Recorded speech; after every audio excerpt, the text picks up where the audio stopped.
जय Jagannath student welcome to my YouTube channel.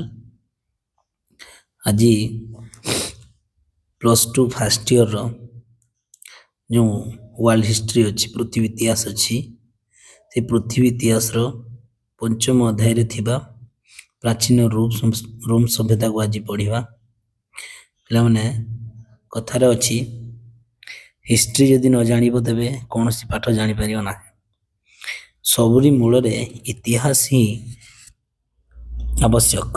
जदि कहारी इतिहास नहीं तेबे तार अतीत को जानिबा असंभव। तेणु आमे हिस्ट्री को सब भल भाव बुझा दरकार जानिबा दरकार तेबे जाई आमे सबुथिरे आगो को आगे परिबा। सेही भली भाव पाठ रे मध्य इतिहास सब क्षेत्र रे सब काम रे आस्थाय। तेणु कौनसी किसी उरीड हबार नहीं पिला माने अति सुंदर भावे माने जदि इतिहास को बुझीब ठीक भाव बुझीब तेबे निश्चित रूपे पाठटी सहजरे जानी पारिबो। जेते बुझीब के कौन सी मुखस्थ करिकी हबो नहीं जदि तार सब स्ट्रक्चर जेते सब अच्छी धर जो कौन सी मैप रो फिजिकल मैप हो पॉलिटिकल मैप हो तार उत्तर दक्षिण पूर्व पश्चिम कौन अच्छी ताकू ठीक भाव जानी पारिबो तेबे निश्चित रूपे सब किछि मन रही था। तो चलो पिला माने आज से पंचम अध्याय प्राचीन रोम सभ्यता कथा पढ़ा। तेणु पिला माने भिडियोटी स्टार्ट करने पूर्वर जदि भिडियोटी भल लगे तेबे बहु मात्रा रे शेयर करिवो चैनल टी सब्सक्राइब करिवो लाइक मध्य करिवो। तेणु चलो एबे आमे हमर विषय को आरंभ करिवा। प्राचीन रोम ए रोम सभ्यता देख पिला माने रोम का राजधानी तने इटाली रो राजधानी होची रोम। बुझियो पिला माने तने इटाली राजधानी होची रोम। इटाली देश राजधानी होची रोम। तेणु रोम होची पहाड़ पर्वत घेरा एक उपद्वीप जार दैर्घ्य 600 माइल होइथिबा बेले प्रस्थ मध्य 150 माइल माने दैर्घ्य होची 600 माइल। अर्थात देख ये नॉर्थ ये मैप टी आनी तुम मान मैप मध्य रखी पीडीएफ जेहेतु अच्छी तेणुक एटा नॉर्थ एटा साउथ एटा ईस्ट एटा होची वेस्ट। तेणु यू नॉर्थ रु साउथ पर्यंत होची 600 माइल केते माइल 600 माइल एवं सी कही कौन प्रस्थ होची 150 माइल माने प्रस्थ मात्र अल्प 150 माइल होची तार प्रस्थ। ये जो प्रस्थ होची 150 माइल 150 माइल नहीं बोला मैंने। तेणु तार स्ट्रक्चर को आगे बुझा ठीक भाव में जाना मु चेष्टा करी तुम केमती सहज बुझा। तेणु भल भाव बुझ शिख जदि किसी डाउट निश्चित रूप कमेंट जनइब। तेणु यार मेरुदंड होची आपेलाइन पर्वत जहाँ उत्तर रु दक्षिण को विस्तृत हुई रही। देख ये आपेलाइन पर्वत उत्तर रु दक्षिण को विस्तृत होई माने ए आपेलाइन पर्वत उत्तर माने नॉर्थ रु साउथ पर्यंत विस्तृत होगी अछि। आपेलाइन पर्वत उत्तर रु दक्षिण को विस्तृत होइथिबा स्थले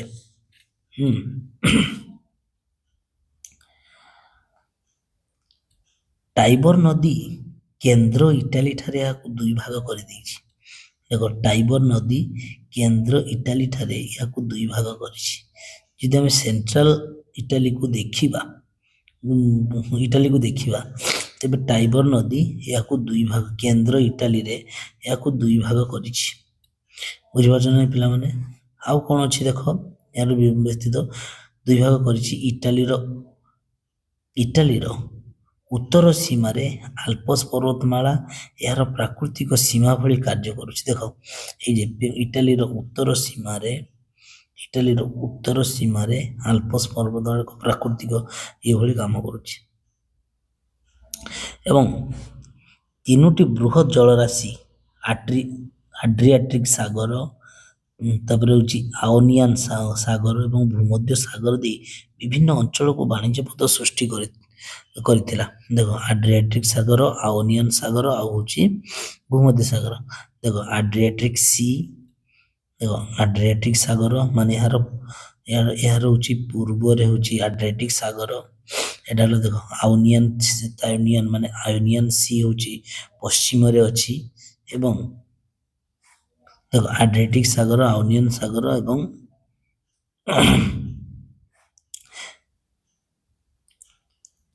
आयोनियन सागर एवं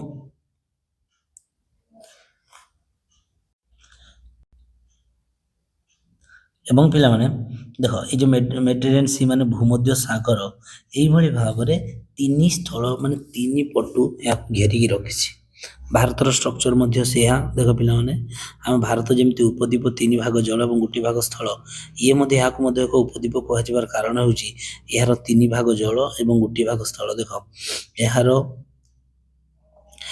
ପୂର୍ବରେ ଆଡ୍ରିଆଟିକ୍ ଏହାର ଦକ୍ଷିଣରେ ଭୂମଧ୍ୟ ସାଗର ଏବଂ ପଶ୍ଚିମରେ ଆୟୋନିଆନ ସାଗର ଏଇଭଳି ଭାବରେ ତିନୋଟି ସାଗର ଏହାକୁ ତିନି ପଟୁ ଘେରିକି ରଖିଛନ୍ତି ଏବଂ ଏହା ଗୋଟେ ମାନେ ଏହାର ଉତ୍ତରରେ ହେଉଛି ପର୍ବତମାଳା ଆଲପସ ପର୍ବତମାଳା ତେଣୁ ଏହାକୁ ଗୋଟେ ଉପଦ୍ୱୀପ ବୋଲି କୁହାଗଲା କଣ କୁହାଗଲା ଉପଦ୍ୱୀପ ଆମ ଭାରତର ଷ୍ଟ୍ରକ୍ଚର ମଧ୍ୟ ସେୟା ତେଣୁ ମାନେ ଭାରତର ମାନଚିତ୍ର କଥା ମଧ୍ୟ ଜାଣିଥିବ ତେଣୁ ଦେଖ ତିନିଟି ବୃହତ ଜଳରାଶି ଆଡ୍ରିଆଟିକ୍ ସାଗର ଆୟୋନିଆନ ସାଗର ଓ ଭୂମଧ୍ୟ ସାଗର ଦେଇ ବିଭିନ୍ନ ଅଞ୍ଚଳକୁ ବାଣିଜ୍ୟ ପଥ ମଧ୍ୟ ସୃଷ୍ଟି କରିଛି ତେଣୁ ଆଡ୍ରିଆଟିକ୍ ସାଗର ପାର ହେଲେ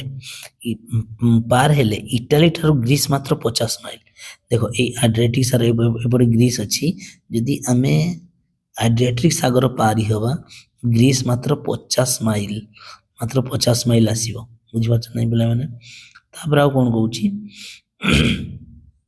ଭୂମଧ୍ୟ ସାଗର ଦେଇ ବିଭିନ୍ନ ଅଞ୍ଚଳକୁ ବାଣିଜ୍ୟ ପଥ ସୃଷ୍ଟି କରିଥିଲା ଆଡ୍ରିଆଟିକ୍ ସାଗର ପାର ହେଲେ ଇଟାଲୀ ଠାରୁ ଗ୍ରୀସ୍ ମାତ୍ର 50 ମାଇଲ ଏବଂ ସିସିଲିର ପଶ୍ଚିମ ଉପକୂଳ ଠାରୁ ଆଫ୍ରିକା ମାତ୍ର 100 ମାଇଲ ଏହି ସିସିଲିର ପଶ୍ଚିମ ଉପକୂଳ ଠାରୁ ଆଫ୍ରିକା ଏପଟେ ଅଛି ଆଫ୍ରିକା ମାତ୍ର 100 ମାଇଲ ଅଛି ତେଣୁ ଇଟାଲୀର ପଶ୍ଚିମ ଉପକୂଳ ତଥା ଆପେଲାଇନ ପର୍ବତମାଳା ନିମ୍ନ ଦେଶରେ ତିନୋଟି ସମତଳ ଭୂମି ରହିଛି ଯେଉଁଠାରେ ମୁଖ୍ୟତଃ ଜନବସତି ଗଢ଼ି ଉଠିଥିଲା ଇଟାଲୀର ପଶ୍ଚିମ ଉପକୂଳ ତଥା ଆପେଲାଇନ ପର୍ବତମାଳା ଦେଖ ଆପେଲାଇନ ପର୍ବତମାଳା ଏଇ ପଶ୍ଚିମ ଉପକୂଳ ତଥା ଆପେଲାଇନ ପର୍ବତମାଳାରେ ପଶ୍ଚିମ ଉପକୂଳ ତିନୋଟି ସମତଳ ଭୂମି ରହିଛି ଯେଉଁଠାରେ ମୁଖ୍ୟତଃ ଜନବସତି ଗଢ଼ି ଉଠିଥିଲା ତେଣୁ ଉତ୍ତରରେ ଥିବା ତୁସ୍କାନ ସମତଳ ଭୂମି ପୋ ନଦୀ ପାଇଁ ଉର୍ବର ହୋଇଥିବାରୁ କୃଷି ପାଇଁ ଅତ୍ୟନ୍ତ ଉପଯୋଗୀ ତେଣୁ ତୁସ୍କାନ ସମତଳ ଭୂମି ପୋ ନଦୀ ଯୋଉ ପଶ୍ଚିମରେ ପୋ ନଦୀ ପ୍ରବାହିତ ହେଉଛି ପଶ୍ଚିମରେ ପୋ ନଦୀ ପ୍ରବାହିତ ହେଉଥିବାରୁ ଏଟା ଅତ୍ୟନ୍ତ ଉର୍ବର ଥିଲା ପଶ୍ଚିମରେ ପୋ ନଦୀ ପ୍ରବାହିତ ହେଉଥିବାରୁ ଏଥିରେ ମଧ୍ୟ ଜନବସତି ଏଠାରେ ମାନେ ଗଢ଼ି ଉଠିଥିଲା ତେଣୁ ପିଲାମାନେ ଏଇ ପୋ ନଦୀ ଦ୍ୱାରା ହିଁ ମାନେ ସେଠାରେ ଜନବସତି ଗଢ଼ି ଉଠିଥିବା ବୋଲି ପ୍ରମାଣ ମିଳେ ତାପରେ କଣ କହୁଛି ପିଲାମାନେ ଯେ ଲାଟିୟମ ସମତଳ ଅଞ୍ଚଳ ହେଉଛି ଆଲବାଙ୍କୁ ଓ ରୋମିଓମାନଙ୍କର ବସତି ଓ ଟାଇବର ନଦୀ ଉପତ୍ୟକା ମୁଖ୍ୟ ସହର ଯାହାକି ରୋମିଓ ସାମ୍ରାଜ୍ୟର ବ୍ୟବସାୟୀ ବାଣିଜ୍ୟର କେନ୍ଦ୍ର ଓ ଦକ୍ଷିଣ ଉପକୂଳସ୍ଥ କାମ୍ପାନିଆନ ଅଞ୍ଚଳରେ ଇଟାଲୀର ସବୁଠାରୁ ଉତ୍କୃଷ୍ଟ ବନ୍ଦରମାନ ଗଢ଼ି ଉଠିଥିଲା ଏଇଭଳି ଭାବରେ କାମ୍ପାନିଆନ ସମତଳ ଭୂମିରେ ମାନେ ଏଇ ପଟରେ ମାନେ ଇଟାଲୀର ସବୁଠୁ ଉତ୍କୃଷ୍ଟ ଅଞ୍ଚଳ ଗଢ଼ି ଉଠିଥିଲା କାରଣ ଦେଖ ପିଲାମାନେ ଷ୍ଟ୍ରକ୍ଚର ଦେଖ ଏପଟେ ସାଗର ପୁଣି ଏପଟେ ଏଇ ଯୋଉ ନଦୀ ଏଇ ନଦୀଟା ପ୍ରବାହିତ ହୋଇଥିବାରୁ ପୋ ନଦୀ ପ୍ରବାହିତ ହେଉଥିବାରୁ ମାନେ ଏଇ ଅଞ୍ଚଳ ଗୁଡ଼ିକ ରୋମ ଇଟାଲୀ ଏଇ ଯୋଉ ନେପଲେସ ଏଇ ଅଞ୍ଚଳ ସବୁ ଉର୍ବର ହୋଇ ଉଠିଥିଲା ବୁଝିପାରୁଛନ୍ତି ପିଲାମାନେ ତେଣୁ ଦକ୍ଷିଣ ଉପକୂଳସ୍ଥ କାମ୍ପାନିଆନ ଅଞ୍ଚଳରେ ଇଟାଲୀର ସବୁଠାରୁ ଉତ୍କୃଷ୍ଟ ବନ୍ଦରମାନ ଦେଖିବାକୁ ମିଳେ କାମ୍ପାନିଆନ ଅଞ୍ଚଳରେ ଇଟାଲୀର ମାନେ ସବୁଠାରୁ ଉତ୍କୃଷ୍ଟ ବନ୍ଦରମାନ ଦେଖିବାକୁ ମିଳେ ସବୁ ଦୃଷ୍ଟିକୋଣରୁ ଦେଖିବାକୁ ଗଲେ ଇଟାଲୀ ମଧ୍ୟ କ୍ଷମତାର ଦୃଢ଼ୀକରଣ ତଥା ଇଟାଲୀ ବାହାରେ କ୍ଷମତାର ସମ୍ପ୍ରସାରଣ ନିମିତ୍ତ ଇଟାଲୀ ଉପଦ୍ୱୀପ ଥିଲା ଅତ୍ୟନ୍ତ ଉତ୍କୃଷ୍ଟ ମାନେ ଇଟାଲୀର ଉପଦ୍ୱୀପ ଥିଲା ଅତ୍ୟନ୍ତ ଉତ୍କୃଷ୍ଟ ଥିଲା ଏହାର ଲାଟିୟମ ସମତଳ ଅଞ୍ଚଳ ପ୍ରଥମ କରି ଲାଟିୟମ ସମତଳ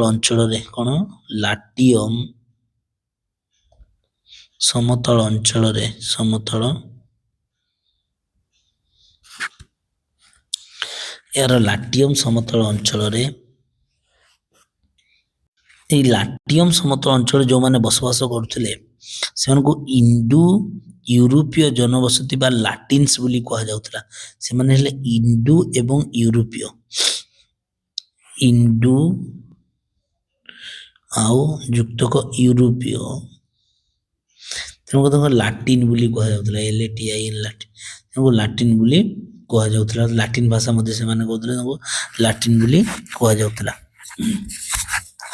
ତେଣେ ଏଇଭଳି ଭାବରେ ଇଟାଲୀରେ ବିଭିନ୍ନ ପ୍ରକାର ଜନବସତି ମଧ୍ୟ ପରବର୍ତ୍ତୀ ସମୟରେ ଗଢ଼ି ଉଠିଥିଲା ପିଲାମାନେ। ତେଣୁକରି ପିଲାମାନେ ଆମେ ଆଗକୁ ଦେଖିବା, ଦେଖ ସେମାନଙ୍କର ତେଣୁ ଏଇ ଲାଟିନ ମାନେ ହେଉଛନ୍ତି ରୋମର ପ୍ରଥମ ଜନବସତି। ତେଣୁକରି ଏବେ ରୋମ କଥା ଆସିଲା ପିଲାମାନେ, ଆମେ ଯେଉଁ ରୋମ ସଭ୍ୟତା, ପ୍ରାଚୀନ ରୋମ ସଭ୍ୟତା କଥା ପଢୁଛେ, ଏଇ ଲାଟିନ ମାନେ ହିଁ ପ୍ରଥମେ ରୋମର ଜନବସତି ମାନେ ପ୍ରଥମ ଜନବସତି ଥିଲେ। ତେଣୁ ଏହା ଲାଟିନିୟମ ସମତଳ ଅଞ୍ଚଳ ପ୍ରଥମ କରି ବସବାସ ଆରମ୍ଭ କରିଥିଲା ଇଣ୍ଡୋ ୟୁରୋପୀୟ ଜନବସତି ମାନେ। ତେଣୁ ଖ୍ରୀଷ୍ଟପୂର୍ବ 1000ରେ ସ୍ଥାପିତ ମାନେ ସେମାନଙ୍କର ପ୍ରଥମ ନଗର ଆଲବାଲୁଙ୍ଗା ଖ୍ରୀଷ୍ଟପୂର୍ବ 1000ରେ ସ୍ଥାପିତ ହୋଇଥିଲା। ପାରସ୍ୟ ସାମ୍ରାଜ୍ୟର ପତନ ଏବଂ ଆଲେକଜାଣ୍ଡରଙ୍କର ମାସିଡୋନିଆ ସାମ୍ରାଜ୍ୟ ଖଣ୍ଡ ବିଖଣ୍ଡିତ ହେବା ପରେ ଭୂମଧ୍ୟ ସାଗରୀୟ ଅଞ୍ଚଳରେ ଏକ ନୂତନ ସାମ୍ରାଜ୍ୟ ଗଢ଼ି ଉଠିଥିଲା, ଯାହାକୁ କୁହାଗଲା ରୋମ ସାମ୍ରାଜ୍ୟ। ଏଟା ନିଶ୍ଚିତ ରୂପେ ନୋଟ କର ପିଲାମାନେ, ଯେ କଣ ହେଇଛି ଯେ ପାରସ୍ୟ ସାମ୍ରାଜ୍ୟର ପତନ ଏବଂ ଆଲେକଜାଣ୍ଡରଙ୍କର ମାସିଡୋନିଆ ସାମ୍ରାଜ୍ୟ ଖଣ୍ଡବିତ। ତେଣୁ କଣ କହିଛି, ପାରସ୍ୟ ସାମ୍ରାଜ୍ୟର ପତନ, ପାରସ୍ୟ ସାମ୍ରାଜ୍ୟର ପତନ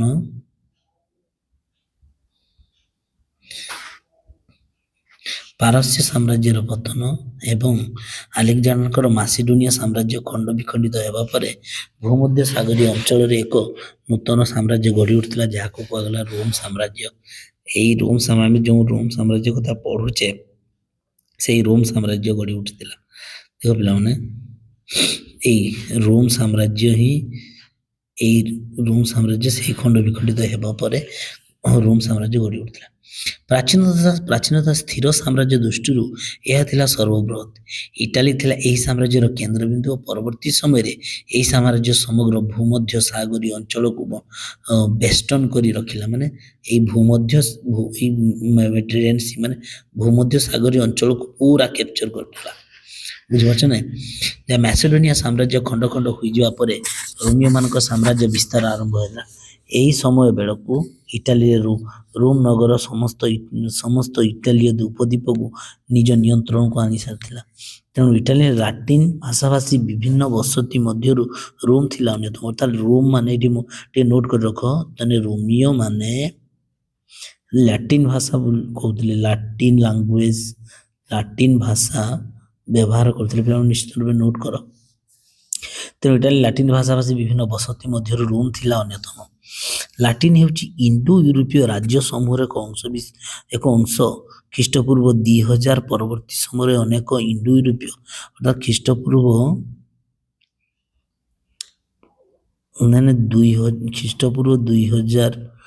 2000 BC ବେଳକୁ ଅନେକ ସାମ୍ରାଜ୍ୟ ଏଇ ଯେଉଁ ରୋମରେ ଗଢ଼ି ଉଠିଥିଲା। ତେଣୁ ପିଲାମାନେ ଜନଜାତି ମାନେ ଏଇ ଯେଉଁ 2000 ବେଳକୁ ବିଭିନ୍ନ ଜନଜାତି ବସତି ସ୍ଥାପନ କରିବା ଆରମ୍ଭ କଲେ ଓ ସେଠାକାର ମୂଳ ବାସିନ୍ଦା ଏଟ୍ରୁସ୍କାନ ମାନଙ୍କ ସହିତ ମିଶିଗଲେ। ଏହି ଲାଟିନ ଓ ଏଟ୍ରୁସ୍କାନ ମାନେ ପ୍ରାଚୀନ ରୋମ ଇତିହାସର ପ୍ରଥମ ଭାଗରେ ମୁଖ୍ୟ ଭୂମିକା ଗ୍ରହଣ କରିଥିଲେ। କଉମାନେ? ଏଇ ଯେ ଏଟ୍ରୁସ୍କାନ ମାନେ ରୋମ ଇତିହାସର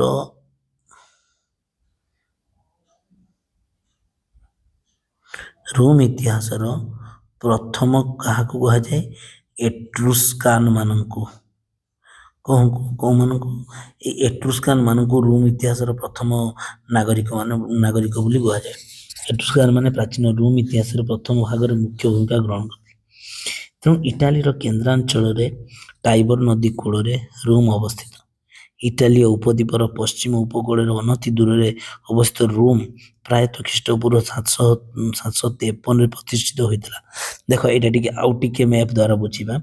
ଇଟାଲୀୟ ଉପଦ୍ୱୀପର ପଶ୍ଚିମ ଉପକୂଳରେ ଦେଖ ଏଇ ଇଟାଲୀର ପଶ୍ଚିମ ଉପକୂଳରେ ଇଟାଲୀର ପଶ୍ଚିମ ଉପକୂଳରେ ଆମେ ଦେଖ ପିଲାମାନେ ଇଟାଲୀର ପଶ୍ଚିମ ଉପକୂଳରେ ରୋମ୍ ସଭ୍ୟତା ମାନେ ରୋମ୍ ସହର ଗଢ଼ି ଉଠିଛି ନା ନାହିଁ। ତେଣୁ ଇଟାଲୀ ଉପଦ୍ୱୀପର ପଶ୍ଚିମ ଉପକୂଳରେ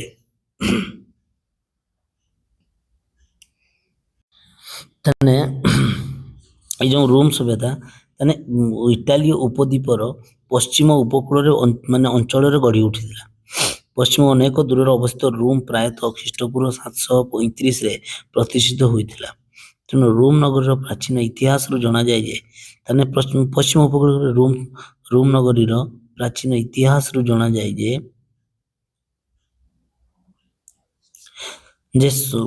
ସମସ୍ତ ପାହାଡ଼ ଉପରେ ଗଢ଼ି ଉଠିଥିବା ବସତି ସହିତ ଟାଇବର ନଦୀ ଅଞ୍ଚଳକୁ ଖ୍ରୀଷ୍ଟପୂର୍ବ 753ରେ ଏକ ପାଚେରୀ ବେଢ଼ି ରହିଥିଲା। କିନ୍ତୁ ଐତିହାସିକ ଦୃଷ୍ଟିକୋଣରୁ ଏହି ସମୟରେ ସଭ୍ୟତା ଏ ପର୍ଯ୍ୟନ୍ତ ପ୍ରମାଣିତ ମାନେ ଖ୍ରୀଷ୍ଟପୂର୍ବ 753 ବେଳକୁ କୌଣସି ପ୍ରକାର ପ୍ରମାଣ ହେଇନି।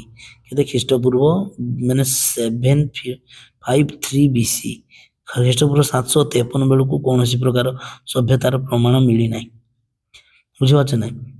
କିନ୍ତୁ ଐତିହାସିକ ଦୃଷ୍ଟିକୋଣରୁ ଏହି ସମୟର ସଭ୍ୟତା ଏ ପର୍ଯ୍ୟନ୍ତ ପ୍ରମାଣିତ ହୋଇପାରିନି। ଏହା ହିଁ ପ୍ରାଚୀନ ରୋମ୍ ନଗରୀ ରୂପ ନେଇଥିଲା। ପ୍ରତ୍ନତାତ୍ତ୍ୱିକ ଉପାଦାନରୁ ପ୍ରମାଣ ମିଳେ ଯେ ଖ୍ରୀଷ୍ଟପୂର୍ବ 550 ବେଳକୁ ରୋମ୍ ନଗରୀକୁ ସୁରକ୍ଷିତ କରାଯାଇଥିଲା। ତାହେଲେ ଖ୍ରୀଷ୍ଟପୂର୍ବ 550 BC ବେଳକୁ ରୋମ୍ ନଗରୀ ସୁଦୃଢ଼ ହୋଇପାରିଥିଲା। ଏହି ସମୟ ବେଳକୁ ସପ୍ତ ପାହାଡ଼ ଅଞ୍ଚଳରେ ଜନସଂଖ୍ୟା କ୍ରମଶଃ ବୃଦ୍ଧି ପାଇବାରେ ଲାଗିଥିଲା ଏବଂ ପାଚେରୀକୁ ଲାଗି ରହିଥିବା ଗ୍ରାମୀଣ ବସତି ଏକ ବୃହତ୍ ସହରର କେନ୍ଦ୍ରସ୍ଥଳ ରୂପେ ଗଢ଼ି ଉଠିଥିଲା। ଦେଖ ଏଇ ଯେଉଁ ପ୍ରାଚୀନ ରୋମ୍ ସଭ୍ୟତା କଥା କହୁଛି ମାନେ ଏଇ ପାହାଡ଼ିଆ ଅଞ୍ଚଳ ମାନଙ୍କରେ ଏଇଟା ଗଢ଼ି ଉଠିଥିଲା। ବୁଝିପାରୁଛ ପିଲାମାନେ। ପାରମ୍ପରିକ ଇତିହାସରୁ ଜଣାଯାଏ ଯେ ଖ୍ରୀଷ୍ଟପୂର୍ବ 510 ବେଳକୁ ରୋମ୍ ଏକ ସାଧାରଣତନ୍ତ୍ରରେ ପରିଣତ ହୋଇଥିଲା। କେତେବେଳକୁ ଖ୍ରୀଷ୍ଟପୂର୍ବ 510 ବେଳକୁ ଖ୍ରୀଷ୍ଟପୂର୍ବ 510 BC ବେଳକୁ ଏହା ଏକ ସାଧାରଣତନ୍ତ୍ର ଅର୍ଥାତ୍ ରୋମରେ ସାଧାରଣତନ୍ତ୍ର ପ୍ରତିଷ୍ଠିତ ହୋଇସାରିଥିଲା। ଭାରତରେ କିଛି ରାଜତନ୍ତ୍ରର ମାନେ ଘଟିଥିଲା ଏବଂ ସାଧାରଣତନ୍ତ୍ର ପରିଣତ ହୋଇଥିଲା ଏବଂ ରାଜତନ୍ତ୍ରର ବିଲୋପ ଘଟିଥିଲା। ଏହା ପରଠାରୁ ରୋମର ଏକ ଧନୀ ଲାଟିନ୍ ସାମନ୍ତ ଗୋଷ୍ଠୀ ରୋମ୍ ନଗରର ଶାସନ ଭାର ଗ୍ରହଣ କଲେ। ଯେଉଁ ଲାଟିନ୍ ମାନେ ସେମାନେ ଶାସନ କରୁଥିଲେ। ତେଣୁ ଖ୍ରୀଷ୍ଟପୂର୍ବ 510 ପରେ ଧନୀ ଲାଟିନ୍ ମାନେ ଏଠାରେ ଶାସନ କରିବା ପାଇଁ ଆରମ୍ଭ କଲେ। ଅନ୍ୟାନ୍ୟ ସାମ୍ରାଜ୍ୟ ମାନଙ୍କ ଠାରୁ ରୋମର ଏହା ଥିଲା ବିଶେଷତ୍ୱ। ପରବର୍ତ୍ତୀ 500 ବର୍ଷ କାଳ ରୋମରେ ରାଜତନ୍ତ୍ର ଶାସନ ପରିବର୍ତ୍ତେ ଏହିପରି ସାଧାରଣତନ୍ତ୍ର ଶାସନ ଚାଲି ଆସିଥିଲା ଯାହା ବାସ୍ତବରେ ଥିଲା ଅନନ୍ୟ। ନିଶ୍ଚିତ ରୂପେ 510 ଖ୍ରୀଷ୍ଟାବ୍ଦ ବେଳକୁ ସେଠାରେ ଖ୍ରୀଷ୍ଟପୂର୍ବ 510 ବେଳକୁ ସେଠାରେ କ'ଣ ସାଧାରଣତନ୍ତ୍ର ପ୍ରତିଷ୍ଠା ହେଇଛି। ଆମ ଭାରତରେ ସାଧାରଣତନ୍ତ୍ର କେବେ ପ୍ରତିଷ୍ଠା ହେଲା ପିଲାମାନେ? 1950 ମସିହା ବେଳକୁ 1950 ବେଳକୁ ଆମ ଭାରତରେ ଗଣତନ୍ତ୍ର ପ୍ରତିଷ୍ଠା ହେଲା। 1950 କିନ୍ତୁ ଖ୍ରୀଷ୍ଟପୂର୍ବ ସେଟା 510 ବେଳକୁ। ଚିନ୍ତା କର ପିଲାମାନେ, ତାହେଲେ ସେମାନେ କେତେ ଡେଭଲପ ନଥିବେ। ତେଣୁ ପରବର୍ତ୍ତୀ ସମୟରେ କ'ଣ ହେଲା, ପରବର୍ତ୍ତୀ 500 ବର୍ଷ କାଳ ରୋମରେ ରାଜତନ୍ତ୍ର ଶାସନ ପରିବର୍ତ୍ତେ ଏହିପରି ସାଧାରଣତନ୍ତ୍ର ଶାସନ ଚାଲି ଆସିଥିଲା ଯାହା ବାସ୍ତବ ଥିଲା ଅନନ୍ୟ।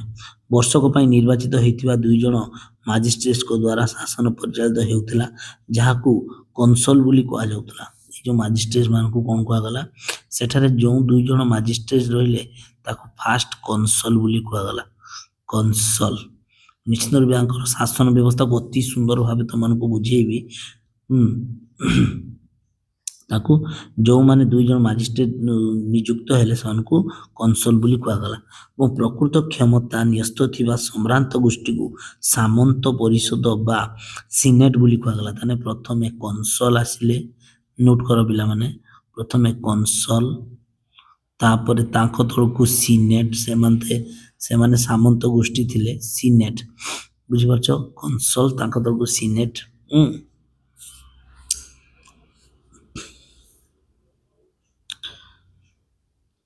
ରୋମିଓ ସାଧାରଣତନ୍ତ୍ର ସର୍ବୋଚ୍ଚ ରାଜନୈତିକ ଅନୁଷ୍ଠାନ ଥିଲା ସିନେଟ୍। ସିନେଟ୍ ବ୍ୟତୀତ ନାଗରିକମାନଙ୍କ ଅନ୍ୟାନ୍ୟ ପରିଷଦ ରୋମରେ ଥିଲେ ମଧ୍ୟ ସାଧାରଣତନ୍ତ୍ର ଆରମ୍ଭରେ ଶାସନ କ୍ଷେତ୍ରରେ ସେମାନଙ୍କର ଅଂଶଗ୍ରହଣ ନଥିଲା।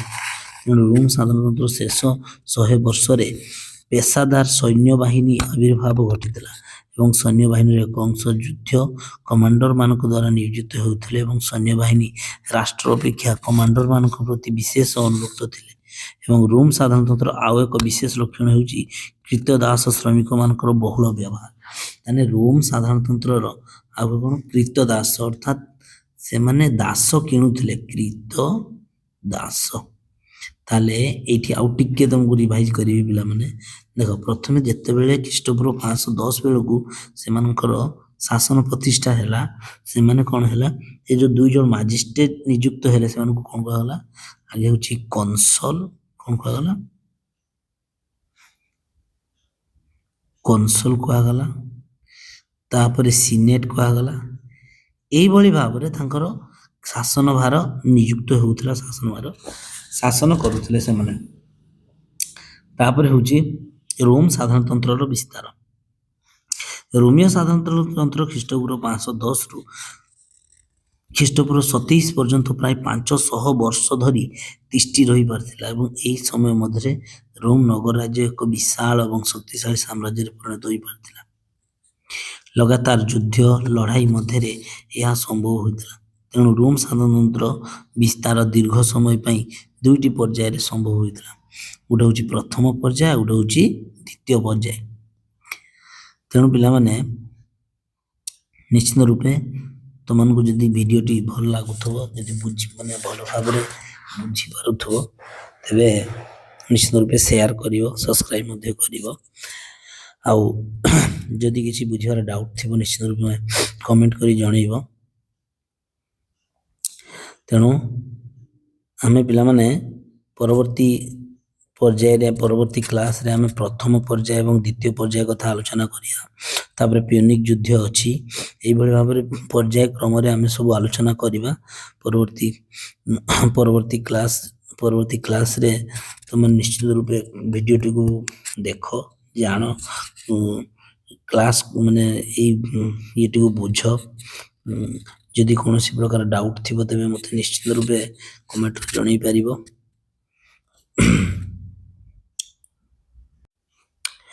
ତ ପିଲାମାନେ ଆମେ ଏଇ ଯେଉଁ ରୋମ୍ ସାଧାରଣତନ୍ତ୍ର କେମିତି ବିସ୍ତାର ହେଲା ପରବର୍ତ୍ତୀ କ୍ଲାସରେ ଆମେ ନିଶ୍ଚିତ ରୂପେ ଆଲୋଚନା କରିବା ଅତି ସୁନ୍ଦର ଭାବେ। ବହୁତ ସୁନ୍ଦର ପଏଣ୍ଟ ମାଧ୍ୟମରେ ଆମେ ରୋମ୍ ସାଧାରଣତନ୍ତ୍ର ବିସ୍ତାରକୁ ବୁଝେଇବା।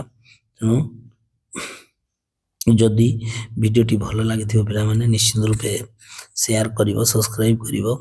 ଆଉ ପରବର୍ତ୍ତୀ କ୍ଲାସରେ ନିଶ୍ଚିତ ରୂପେ ଦେଖା ହେବା। ଜୟ ଜଗନ୍ନାଥ।